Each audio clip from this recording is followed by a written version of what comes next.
Hello dear student, आज हम पढ़ने वाले हैं क्लास 12th अकाउंटेंसी का सबसे पहला चैप्टर एनपीओ यानी कि नॉट फॉर प्रॉफिट ऑर्गेनाइजेशन या not for profit making organisation यानी कि गैर लाभकारी संगठन या लाभ ना कमाने वाली संगठन। इस वीडियो में मैं आप लोगों को सारा का सारा डिटेल में एनपीओ से रिलेटेड जो भी क्वेश्चंस पूछेगा, जैसे एनपीओ का एमसीक्यूज, सबसे इंपॉर्टेंट एमसीक्यूज आप लोगों के लिए लेके आया हूं, जिसमें हम लोग एग्जाम स्कोरर के एमसीक्यू करेंगे और साथ ही साथ बुक के एमसीक्यू भी करेंगे। इसके साथ साथ एनपीओ से जो इंपॉर्टेंट थ्योरी जो आप लोगों को जो एग्जाम में पूछा जाएगा वो थ्योरी बताएंगे। टोटल 12 थ्योरी है, उसी थ्योरी में से शॉर्ट और लॉन्ग टाइप का थ्योरी पूछेगा और साथ ही साथ ये भी बताएंगे कि एनपीओ में न्यूमेरिकल के लिए कौन सा क्वेश्चन आप लोगों को करके जाना है, जिससे इस वीडियो को देखने के बाद एनपीओ में किसी भी तरीके का कोई भी दिक्कत, डाउट, परेशानी आप लोगों को नहीं होगा। ठीक है, चलो समय नहीं गवाते हैं। सबसे पहले हम लोग जानते हैं कि एनपीओ यानी नॉट फॉर प्रॉफिट ऑर्गेनाइजेशन यानी आखिरकार एनपीओ का मतलब क्या होता है। एनपीओ का मतलब होता है नॉट फॉर प्रॉफिट ऑर्गेनाइजेशन यानी गैर लाभकारी संगठन या लाभ ना कमाने वाली संस्था। देखो पहले ये समझ लो कि दो तरीके का ऑर्गेनाइजेशन जो होता है वो काम करता है। ऑर्गेनाइजेशन का मतलब होता है संस्था। दो तरीके का संस्था काम करता है। एक संस्था होता है ऐसा जिसका मोटिव होता है लाभ कमाना, जो किस लिए काम करता है, प्रॉफिट कमाने के लिए काम करता है। और एक ऐसा ऑर्गेनाइजेशन भी होता है जो प्रॉफिट कमाने के लिए काम नहीं करता है, जिसका मेन मोटो होता है सर्विस देना, अपने सर्विस देना या अपने जो मेंबर है उन लोगों के भलाई के लिए काम करना। तो एक ऐसा ऑर्गेनाइजेशन जिसका मोटिव प्रॉफिट ना कमा के अपने ऑर्गेनाइजेशन का भला करना होता है, अपने मेंबर्स का डेवलपमेंट करना होता है, सोसाइटी को सेवा देना होता है, सर्विस देना होता है, प्रॉफिट कमाना जिसका मोटिव नहीं होता है, ऐसा ऑर्गेनाइजेशन को एनपीओ यानी नॉट फॉर प्रॉफिट ऑर्गेनाइजेशन कहा जाता है। जैसे एनपीओ में कौन कौन आता है, तो जैसे एनपीओ में आता है आपका स्कूल्स हो गया, एनपीओ में आता है आपका कॉलेजेस हो गया, एनपीओ में आता है आपका कोई भी हॉस्पिटल्स हो गया, एनपीओ में आपका आता है कोई भी मंदिर हो गया, कोई भी स्पोर्ट्स क्लब हो गया या किसी भी तरीके का कोई भी क्लब हो गया, या झारखंड एकेडमी काउंसिल। ये सब एक्चुअल में जो एक ऐसा ऑर्गेनाइजेशन है जिसका मोटिव लाभ कमाना नहीं होता है, इसे ही एनपीओ कहा जाता है। ठीक है, एनपीओ का मीनिंग समझ में आ गया। ऐसी संस्था जिसका उद्देश्य लाभ कमाना नहीं होता है, ऐसे संस्थाओं को एनपीओ कहा जाता है। ठीक है, अब इसके बारे में इंपॉर्टेंट जो टर्म आएगा, इंपॉर्टेंट जो टॉपिक आएगा, उसके बारे में हम लोग आगे डिस्कस करेंगे। अब सवाल ये आता है कि ठीक है सर, अगर एक एनपीओ जिसका मोटिव लाभ कमाना नहीं होता है, ऐसे एनपीओ को नॉट फॉर प्रॉफिट ऑर्गेनाइजेशन बोला जाता है, लेकिन सर ऐसे एनपीओ के लिए आखिरकार पैसा आता कहां से है, ऐसे एनपीओ के लिए आखिरकार इनकम का क्या सोर्स होता है। तो कई तरीके का एनपीओ का इनकम का सोर्स होता है और एनपीओ कई सारे जगहों पे पैसा खर्च करता है। एनपीओ किस तरीके से अकाउंटिंग ट्रीटमेंट बनाता है, इन सब के बारे में जो है अभी हम लोग आने वाले क्वेश्चंस में डिस्कस करेंगे। ठीक है, चलो तो इंपॉर्टेंट पहले इसके लिए थ्योरी करते हैं। ऐसा थ्योरी जो एग्जाम के पॉइंट ऑफ व्यू से बहुत ही ज्यादा इंपॉर्टेंट है।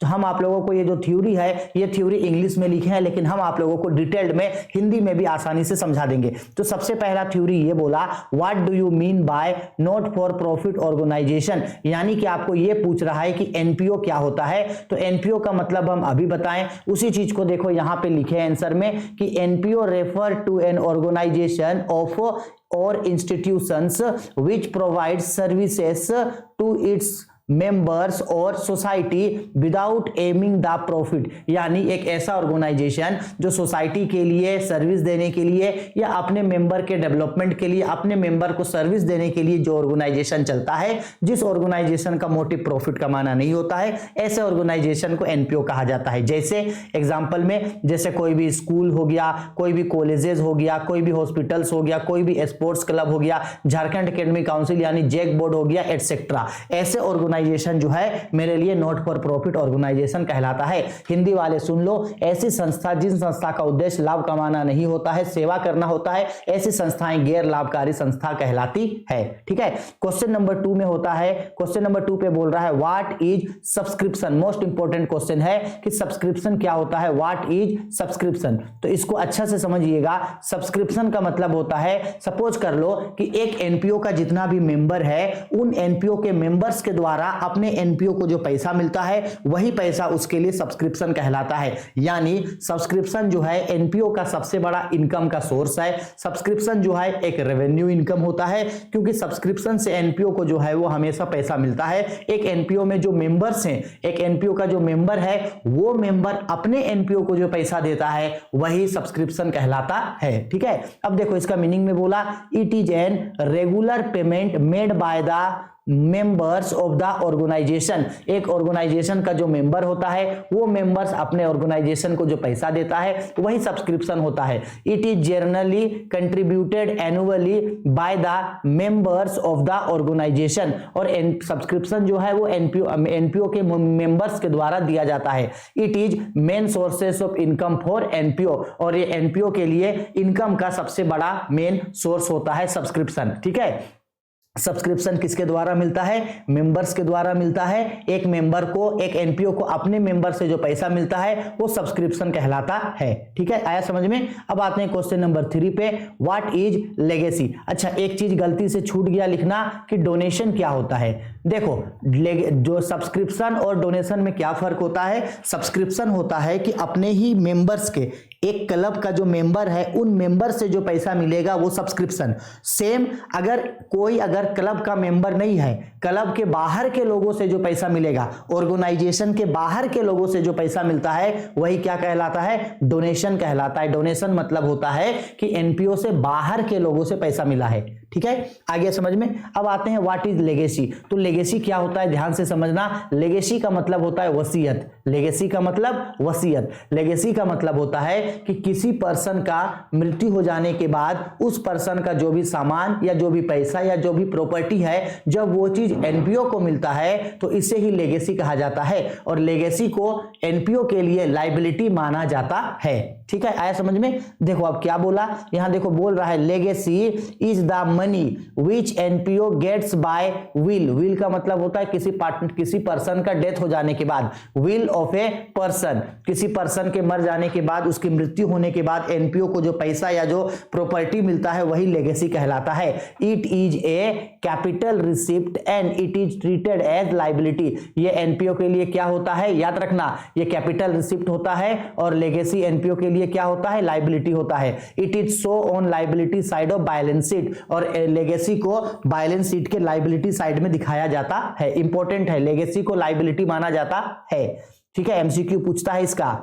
4 नंबर पे बोला what is membership. What is membership fee. देखो, मेंबरशिप फी मतलब क्या होता है कि जब कभी भी कोई भी पर्सन किसी भी एनपीओ का मेंबर बनता है तो मेंबर बनते समय वो जो पैसा देता है वही पैसा मेंबरशिप फी कहलाता है। जब कोई पर्सन एनपीओ का मेंबर बनता है तो मेंबर बनते समय वो जो पैसा देता है वही मेंबरशिप फी यानी सदस्यता शुल्क कहलाता है। देखो, मेंबरशिप फी में बोला membership fee is an annual fee charged bye a person who become the member of the NPO. एक एनपीओ का जो पर्सन मेंबर बनेगा, मेंबर बनते समय वो जो पैसा पेड करेगा वही उसका कहलाता है मेंबरशिप फी। ठीक है, आया समझ में? चलो question number 5, what is life membership fee. अब देखो, मेंबरशिप फी और लाइफ मेंबरशिप फी में क्या फर्क है? लाइफ मेंबरशिप फी मतलब होता है आजीवन सदस्यता शुल्क।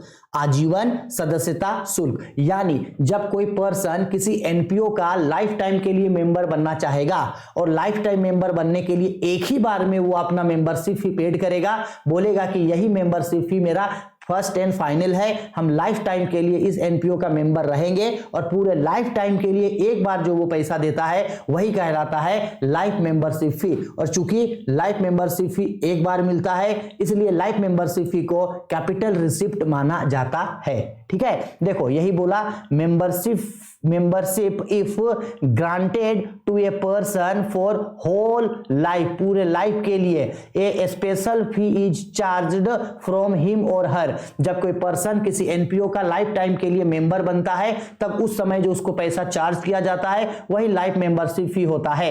It charged once in life time of a member, उस मेंबर के लाइफ टाइम में सिर्फ एक ही बार ये चार्ज किया जाता है। It is a capital receipt for NPO, और ये एनपीओ के लिए क्या है? एक कैपिटल रिसिप्ट है। Life membership fee capital receipt है, इसलिए लाइफ मेंबरशिप फी को बैलेंस शीट के लायबिलिटी साइड में दिखाया जाता है। ठीक है, चलो आगे बढ़ते हैं question number 6, what is honorarium? मानदेय भुगतान क्या है? होनोरियम का मतलब होता है मानदेय भुगतान। समझो कि अगर एनपीओ किसी बाहर के लोगों के लिए पैसा पेड करेगा, एनपीओ किसी बाहर के लोग को पैसा पेड किया, एक ऐसा आदमी जो एनपीओ का मेंबर नहीं है, एनपीओ से बाहर का आदमी है और एनपीओ उसको पैसा पेड किया है, तो ऐसे खर्चा को होनोरियम टू सेक्रेटरी मानदेय भुगतान बोला जाता है। जैसे मान लो कि एक अनाथ आश्रम है जिसमें मान लो बच्चे लोगों को पालन पोषण किया जाता है, पाला जाता है। अब बच्चे लोग अगर बीमार पड़ गए तो बाहर से डॉक्टर आके इलाज करेगा,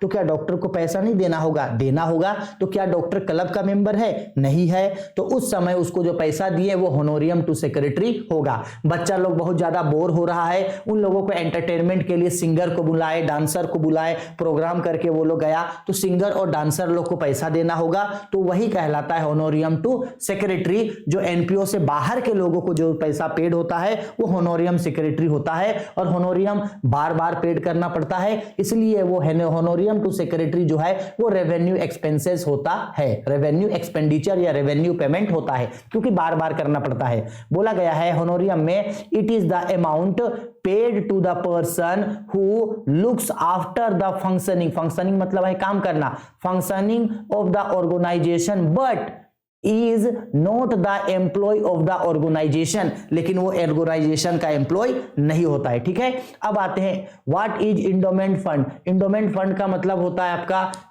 प्रतिनिधि कोष। इंडोमेंट फंड का मतलब क्या होता है, ध्यान से समझना। अगर कभी भी एनपीओ को कोई स्पेशल फंड मिलता है, क्या मिलता है? Special fund. याद रखना, अगर एनपीओ को कभी भी अगर किसी भी तरीके का कोई भी स्पेशल फंड मिलता है तो उसी फंड को इंडोमेंट फंड बोला जाता है। जैसे मान लो अगर एनपीओ को मिलता है, अगर मान लो डोनेशन फॉर बिल्डिंग, एक फंड मिला, किस नाम से मिला?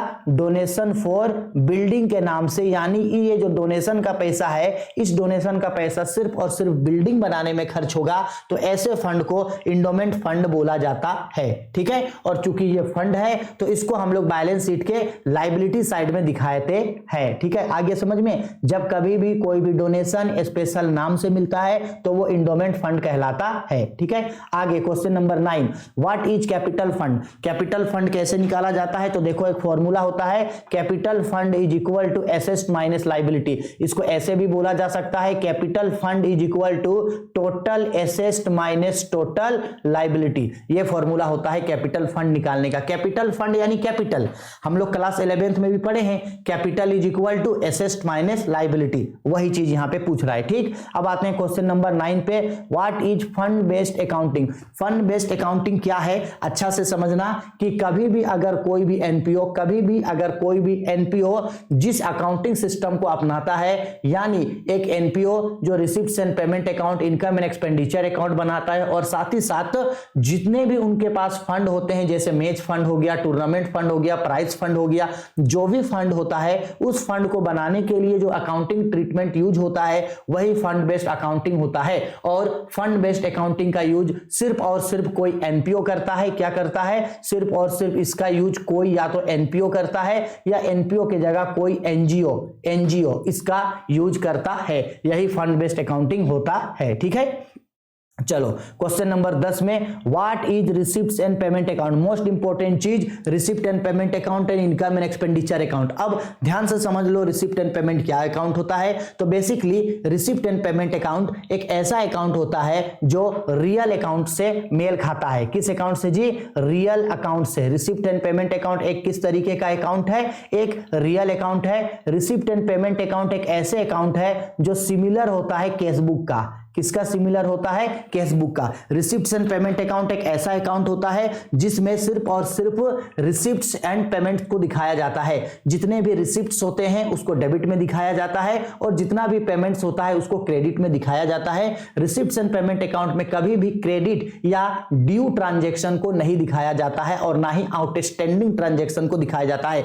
एक एनपीओ को जिस भी सोर्स से पैसा मिला है, रिसिप्ट हुआ है कैश, चाहे वो रेवेन्यू रिसिप्ट हो या कैपिटल रिसिप्ट, अगर रिसिप्ट हुआ है तो उसको रिसिप्ट एंड पेमेंट अकाउंट के डेबिट में दिखाएंगे और अगर पेमेंट हुआ है, चाहे वो रेवेन्यू पेमेंट है या कैपिटल पेमेंट, उसको क्रेडिट में दिखाएंगे। लास्ट में ये अकाउंट आपको ये बताता है कि फर्म के पास यानी किसी भी एनपीओ के पास कितना केस या बैंक का कितना बैलेंस बचा है ये बताता है रिसिप्ट्स एंड पेमेंट अकाउंट। ठीक है, आ गया समझ में। और जितना भी अभी समझाए वही सेम चीज को यहां पे सेम लिखे हैं कि receipts and payment account is a similar to cash book. All cash receipts and cash payments are recorded in this account. All receipts are recorded in debit side and all payments are recorded in credit side of this account. All revenue and capital nature receipts and payments are recorded in this account. Credit item are not recorded in is a real account. इस account में जो है आपका capital यानी outstanding चीजों को दिखाया नहीं जाता। मेन चीज यही है, receipt and payment account real account है, receipt and payment account cash book से मिलता जुलता अकाउंट है। रिसिप्ट एंड पेमेंट अकाउंट में सिर्फ और सिर्फ कैश के ट्रांजैक्शंस को दिखाया जाता है। कैश रिसिप्ट हुआ है डेबिट में, कैश पेमेंट हुआ है क्रेडिट में, चाहे कैपिटल रिसिप्ट हो या रेवेन्यू रिसिप्ट हो, चाहे कैपिटल पेमेंट हो या रेवेन्यू पेमेंट। और ये लास्ट में कैश का और बैंक का क्लोजिंग बैलेंस को बताता है कि एनपीओ के पास कितना कैश या बैंक बचा है। अब एक और इंपॉर्टेंट अकाउंट होता है आपका income and expenditure account. What is income and expenditure account, यानी आय व्यय खाता। इनकम एंड एक्सपेंडिचर के बारे में बता दे रहे हैं। Income and expenditure account similar होता है प्रॉफिट एंड लॉस अकाउंट का, इसलिए प्रॉफिट एंड लॉस अकाउंट का सिमिलर होता है, इसलिए इनकम एंड एक्सपेंडिचर अकाउंट एक तरीके का आपका नॉमिनल अकाउंट है।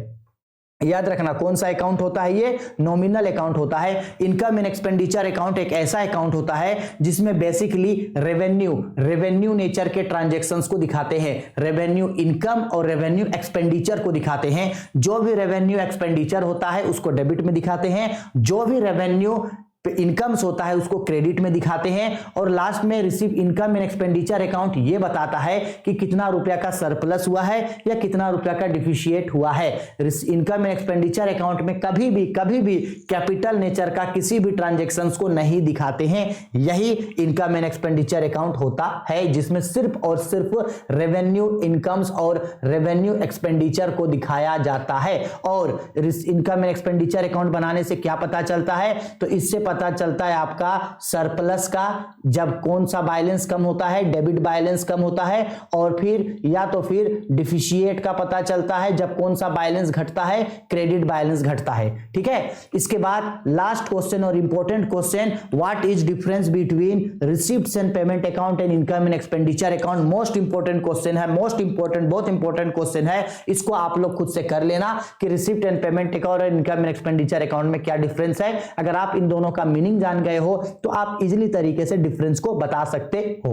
ठीक है, इसके अलावा अब तो सारा इंपॉर्टेंट थ्योरी कर लिए, कॉन्सेप्ट जान गए, थ्योरी जान गए। अब को इस एनपीओ से कौन कौन सा टॉपिक का आपको न्यूमेरिकल करना है तो ध्यान से सुन लो। आप लोगों को 2 न्यूमेरिकल करके जाना है। एक सब्सक्रिप्शन निकालने वाला क्वेश्चंस आप लोग यानी सब्सक्रिप्शन का क्वेश्चन आप लोग न्यूमेरिकल प्रैक्टिस कर लेना, और इनकम एंड एक्सपेंडिचर वाला क्वेश्चन प्रैक्टिस कर लेना। अगर न्यूमेरिकल चांस होगा पूछने का तो इन्हीं दोनों में से पूछेगा, नहीं तो ऊपर जो थ्योरी बताएं वही पूछेगा। लेकिन सब्सक्रिप्शन निकालना और इनकम एंड एक्सपेंडिचर वाला क्वेश्चन 1-2 क्वेश्चन ट्राई करके जरूर जाना एग्जाम पे। ठीक है, चलो अब एमसीक्यूज पे आते हैं। अब ध्यान देना, अब जो हम लोग एमसीक्यूज आपका पढ़ेंगे इसमें 2 तरीके का एमसीक्यूज आएगा। एक एमसीक्यूज जो होगा आपका एग्जाम स्कोरर से होगा और एक एमसीक्यूज जो होगा वो आपका बुक से होगा। यानी 15 एमसीक्यूज एग्जाम स्कोरर से होगा और बाकी जो भी क्वेश्चन होगा वो आप लोगों का बुक डॉक्टर एसके सिंह का अकाउंटेंसी का जो बुक है वहां से क्वेश्चन होगा। ठीक है, चलो आओ स्टार्ट करते हैं। तो ये रहा हम लोगों का पहला क्वेश्चन। थोड़ा सा हम इसका कलर चेंज कर लेते हैं। ये आपका ये एग्जाम स्कोरर बुक का क्वेश्चन है। सबसे पहला क्वेश्चन बोला पुराने अखबारों की बिक्री है, बोला गया है sale of old newspaper is. देखो अगर हम एक ऑर्गेनाइजेशन चलाते हैं उसमें जो भी ओल्ड न्यूज़पेपर आएगा वो ओल्ड न्यूज़पेपर हम बार बार बेचेंगे और बार बार बेचने से हमको पैसा मिलेगा। तो अगर एनपीओ को बार बार पैसा मिलता है तो वो पैसा उसका रेवेन्यू इनकम कहलाता है। और अगर साल में एक बार पैसा मिला या पूरे लाइफ टाइम में एक बार पैसा मिला तो वो कैपिटल होता है। ठीक है, तो बार बार न्यूज़पेपर को बेचेंगे तो बेच करके बार बार पैसा मिलेगा तो ये मेरे लिए रेवेन्यू इनकम होगा, यानी रेवेन्यू रिसिप्ट्स होगा, रेवेन्यू इनकम होगा, यानी रेवेन्यू क्या होगा, रेवेन्यू इनकम होगा। एक ही चीज है। ठीक है, आया समझ में। अब आते हैं क्वेश्चन नंबर 2 पे। बोला गया है गैर व्यापारिक संस्थाओं में देयताओं पर संपत्तियों के अधिक को कहते हैं। The excess of asset over liability in non trading concern items is, यानी ये बोला अगर एसेट ज्यादा है और लाइबिलिटी कम है तो वो क्या कहलाएगा। तो हम अभी आप लोगों को बताए थे एसेट माइनस लाइबिलिटी, ये किसका फॉर्मूला होता है, ये होता है आपका कैपिटल फंड, यानी कैपिटल फंड निकालने का फॉर्मूला होता है। तो ये फॉर्मूला, इसका आंसर होगा ऑप्शन ए, कैपिटल फंड का फॉर्मूला होता है capital fund is equal to asset minus liability. ठीक है, आगे समझ में। चलो क्वेश्चन नंबर 2 के बाद आगे आते हैं क्वेश्चन नंबर 3 पे। बोला गया है निम्नलिखित में से कौन आय नहीं है, which of the following is not an income, कौन इनकम नहीं है। सब्सक्रिप्शन, सब्सक्रिप्शन यानी चंदा, एनपीओ को बार बार पैसा मिलता है तो सब्सक्रिप्शन इनकम है। डोनेशन से भी बार बार पैसा मिलता है, इनकम है। सेल ऑफ टिकट्स, टिकट्स को बेच के बार बार एनपीओ को पैसा मिलता है, इनकम है। Endowment fund, endowment fund, fund कोई इनकम नहीं होता, ये एक लाइबिलिटी है। तो कौन इनकम नहीं है, यहां से इंडोमेंट फंड जो है ये इनकम नहीं है, तो राइट आंसर होगा डी। ठीक है, अब आते हैं क्वेश्चन नंबर 4 पे।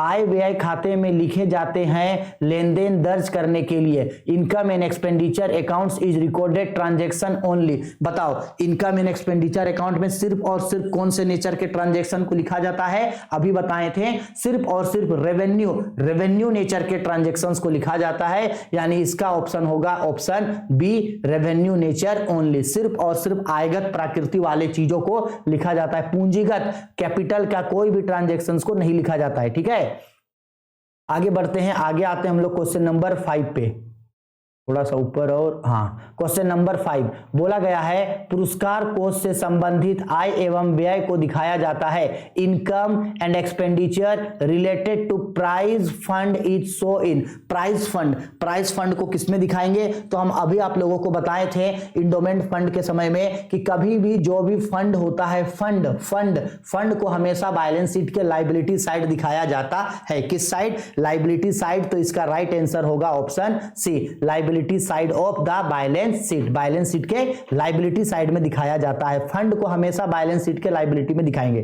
ठीक है, आया समझ में। अब आते हैं क्वेश्चन नंबर 6 पे। बोला गया है एक क्लब के द्वारा क्रिकेट मैच के लिए प्राप्त चंदा माना जाता है subscription received by A club for ticket match is treated H, यानी सब्सक्रिप्शन बोल रहा है, आपको ये बोल रहा है कि सब्सक्रिप्शन को क्या माना जाता है, तो सब्सक्रिप्शन को एक रेवेन्यू इनकम यानी रेवेन्यू रिसीप्ट्स माना जाता है, क्योंकि सब्सक्रिप्शन से बार बार पैसा मिलता है। तो इसका राइट आंसर होगा ऑप्शन ए। ठीक है, 7 नंबर बोला गया है अदद चंदे को दिखाया जाता है। Outstanding subscription is are shown in, ध्यान से समझना, आउटस्टैंडिंग सब्सक्रिप्शन को कहां दिखाया जाता है, आउटस्टैंडिंग सब्सक्रिप्शन को बैलेंस शीट के एसेट साइड में दिखाया जाता है।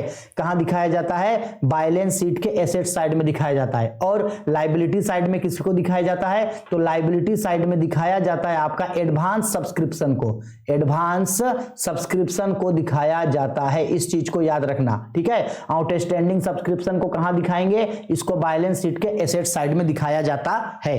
ठीक है, आया समझ में। और एडवांस सब्सक्रिप्शन को बैलेंस शीट के लाइबिलिटी में। ठीक है, क्वेश्चन नंबर 8 थोड़ा सा छोटा हो रहा है। अच्छा आओ पढ़ लेते हैं पहले क्वेश्चन। बोला गया है income and expenditure accounts is prepared by. Income and expenditure account क्या कोई कंपनी बनाता है, नहीं, बिल्कुल नहीं, कोई कंपनी नहीं बनाता है इसको। क्या कोई फार्म बनाता है, नहीं। एनजीओ बनाता है, हाँ। इंश्योरेंस कंपनी बनाता है, नहीं। तो इसका राइट आंसर होगा ऑप्शन सी, यानी कि एनजीओ बनाता है। ठीक है, क्वेश्चन नंबर 9 पे बोला प्राप्ति एवं भुगतान खाता सामान्यतः दर्शाता है receipts and payments account are generally indicates. तो receipt and payment account generally case के बैलेंस को दिखाता है, रोकड़ शेष यानी केस के बैलेंस को दिखाता है कि कितना एनपीओ के पास केस बचा है। सरप्लस और डिफिशिएट को कौन बताता है, तो सरप्लस और डिफिशिएट को बताता है आपका इनकम एंड एक्सपेंडिचर अकाउंट, ये बताता है। कौन सा account, income and expenditure account. ठीक है, आया समझ में। क्वेश्चन नंबर 10 आजीवन सदस्यता शुल्क दिखाया जाता है life membership fees is recorded in. अभी बताए थे लाइफ मेंबरशिप फी एनपीओ के लिए लाइबिलिटी होता है और लाइबिलिटी को बैलेंस शीट में दिखाया जाता है, यानी बैलेंस शीट के liability side option B, liability side of balance sheet. ठीक है, आगे आगे क्वेश्चन पे बोला गया है 11 नंबर पे प्राप्ति और भुगतान खाता है, receipts and payments accounts is. हम अभी बताए थे रिसिप्ट्स एंड पेमेंट अकाउंट कौन सा अकाउंट है, तो रिसिप्ट्स एंड पेमेंट अकाउंट एक रियल अकाउंट है, तो इसका राइट आंसर होगा आपका option B, receipts and payment account is a real account. ठीक है, आगे क्वेश्चन नंबर 12 पे बोल रहा है income and expenditure account is a. Income and expenditure account किस तरीके का अकाउंट है, तो अभी बताए थे income and expenditure account is a nominal account, तो इसका राइट आंसर होगा ऑप्शन सी। 13 नंबर वसीयत को माना जाना चाहिए, legacy should be treated as. अभी बताए थे कि लेगेसी को क्या माना जाना चाहिए, तो लेगेसी को जो है वो एनपीओ के लिए लाइबिलिटी माना जाना चाहिए, दायित्व माना जाता है। Legacy should be treated as liability, legacy to should be treated as liability, याद रखना इस सेंटेंस को। ठीक है, 14 नंबर बोला गया है गैर व्यापारिक संगठनों का आजीवन सदस्यता शुल्क माना जाता है, life time membership fee is non for profit organisation is treated as, यानी सेम बोल रहा है लाइफ मेंबरशिप फी को एनपीओ के लिए क्या माना जाता है, तो लाइफ मेंबरशिप फी को एनपीओ के लिए कैपिटल रिसिप्ट्स माना जाता है, कैपिटल रिसिप्ट्स, क्योंकि लाइफ मेंबरशिप फी पूरे लाइफ टाइम पे सिर्फ एक बार होता है, इसलिए लाइफ मेंबरशिप फी को जो है वो लायबिलिटी समझा जाता है और बैलेंस शीट के लायबिलिटी साइड में दिखाया जाता है। 15 नंबर एक गैर व्यापारिक संस्था के लिए मानदेय का भुगतान होता है, for a not profit concern honorarium paid is. Honorarium मतलब क्लब के बाहर से लोगों को जो पैसा पेड होता है वो होनोरियम होता है, और होनोरियम चूंकि बार बार पेड करना पड़ता है इसलिए वो उसके लिए एक एक्सपेंसेस होता है, एक क्या होता है, एक्सपेंसेस होता है, तो 15 का आंसर सी। तो यहां तक क्वेश्चन आपका एग्जाम स्कोरर था। आई होप एग्जाम स्कोरर का सारा क्वेश्चन समझ में आ गया। अब हम लोग बुक का क्वेश्चन आंसर करते हैं, डॉक्टर एसके सिंह का अकाउंटेंसी का जो बुक है उसमें जो क्वेश्चन आंसर दिया था वो करते हैं। ठीक है, थोड़ा अच्छा से समझना, अगर छोटा भी दिख रहा है तो थोड़ा सा एडजस्ट कर लेना। पहला क्वेश्चन बोला गया है legacy should be treated as. अभी बताएं हम कि लेगेसी को क्या माना जाना चाहिए, तो लेगेसी को लायबिलिटी माना जाना चाहिए, तो इसका राइट आंसर होगा आपका ऑप्शन ए। ठीक है, question number 2 life membership fee received by club is show in. अगर एक क्लब को, अगर क्लब मतलब एनपीओ, एक एनपीओ को अगर लाइफ मेंबरशिप फी मिला है तो लाइफ मेंबरशिप फी को बैलेंस शीट में दिखाएंगे। कहां दिखाएंगे, बैलेंस शीट। अच्छा, बैलेंस शीट के किस साइड, तो बैलेंस शीट के लायबिलिटी साइड दिखाएंगे। ठीक है, क्वेश्चन नंबर 3 बोला गया है payment of honorarium to secretary is treated as. अगर एक NPO honorarium to secretary paid करता है तो उसको क्या माना जाता है, उसको रेवेन्यू एक्सपेंडिचर माना जाता है, क्योंकि उसको बार बार होनोरियम टू सेक्रेटरी पे करना होता है। 4 number receipt and payment account is है। रिसिप्ट एंड पेमेंट अकाउंट किस तरीके का अकाउंट है, तो एक रियल अकाउंट है। ठीक है, 5 number income and expenditure account is है। इनकम एंड एक्सपेंडिचर अकाउंट एक नॉमिनल अकाउंट है, तो ऑप्शन सी इसका राइट आंसर। ठीक है, सारा क्वेश्चंस अभी ऊपर किए हैं, सेम क्वेश्चन वही पूछा है। चलो 5 के बाद क्वेश्चन नंबर 6 पे बोला गया है विच ऑफ द फॉलोइंग, बहुत इंपॉर्टेंट है, which of the following is not a not for profit organisation. यहां से कौन एनपीओ नहीं है, यानी यहां से कौन प्रॉफिट कमाने वाला संस्था है, तो कॉलेज एक एनपीओ होता है, स्पोर्ट्स क्लब एनपीओ है, हॉस्पिटल एनपीओ है, लेकिन ये जो मारुति उद्योग है यानी मारुति कंपनी, ये तो प्रॉफिट कमाने के लिए काम कर रहा है, तो मारुति उद्योग जो है ये आपके लिए एनपीओ नहीं है। ठीक है, आगे क्वेश्चन नंबर 7 पे बोल रहा है income and expenditure account generally indicate. Income and expenditure account generally क्या दिखाता है, ये दिखाता है सरप्लस एंड डिफिशिएट, तो इसका राइट आंसर होगा आपका ऑप्शन ए। ठीक है, सरप्लस का मतलब है कि excess of income over liability, और डिफिशिएट का मतलब होता है excess of expenses over income. ठीक है, और केस बैलेंस आपका रिसिप्ट्स एंड पेमेंट अकाउंट दिखाता है। 8 नंबर पे the excess of asset over liability, अगर एसेट जो है वो लायबिलिटी से ज्यादा है तो वो क्या कहलाता है, वो कैपिटल फंड कहलाता है। ठीक है, 9 नंबर इन नॉट प्रॉफिट और non trading concerns excess of income over expenditure. Excess of income over expenditure क्या कहलाता है, सरप्लस कहलाता है, और जस्ट इसका उल्टा excess of expenditure over income, ये क्या कहलाता है, ये आपका डिफिशिएट कहलाता है, याद रखना। ठीक है, 10 नंबर क्वेश्चन बोला गया है Jharkhand academic council is. Jharkhand academic council एक नॉट फॉर प्रॉफिट ऑर्गेनाइजेशन है जो प्रॉफिट कमाने के लिए काम नहीं करता, नॉन ट्रेडिंग ऑर्गेनाइजेशन है जो प्रॉफिट कमाने के लिए काम नहीं करता है, तो ये आपका 10 क्वेश्चन जो है वो 10 क्वेश्चन बुक का दिया था। आई होप सारा चीज समझ में आ गया, कॉन्सेप्ट समझ में आ गया, उसका थ्योरी समझ में आ गया, इंपॉर्टेंट थ्योरी बता दिए, और जितना भी एमसीक्यूज इस चैप्टर से बन के आएगा वो एमसीक्यूज भी आप लोगों को बता दिए। तो आई होप आपको सारा क्वेश्चन इजी से समझ में आ गया। कोई भी दिक्कत, डाउट, परेशानी है तो बेझिझक कमेंट बॉक्स पे कमेंट करके हमको बता देना।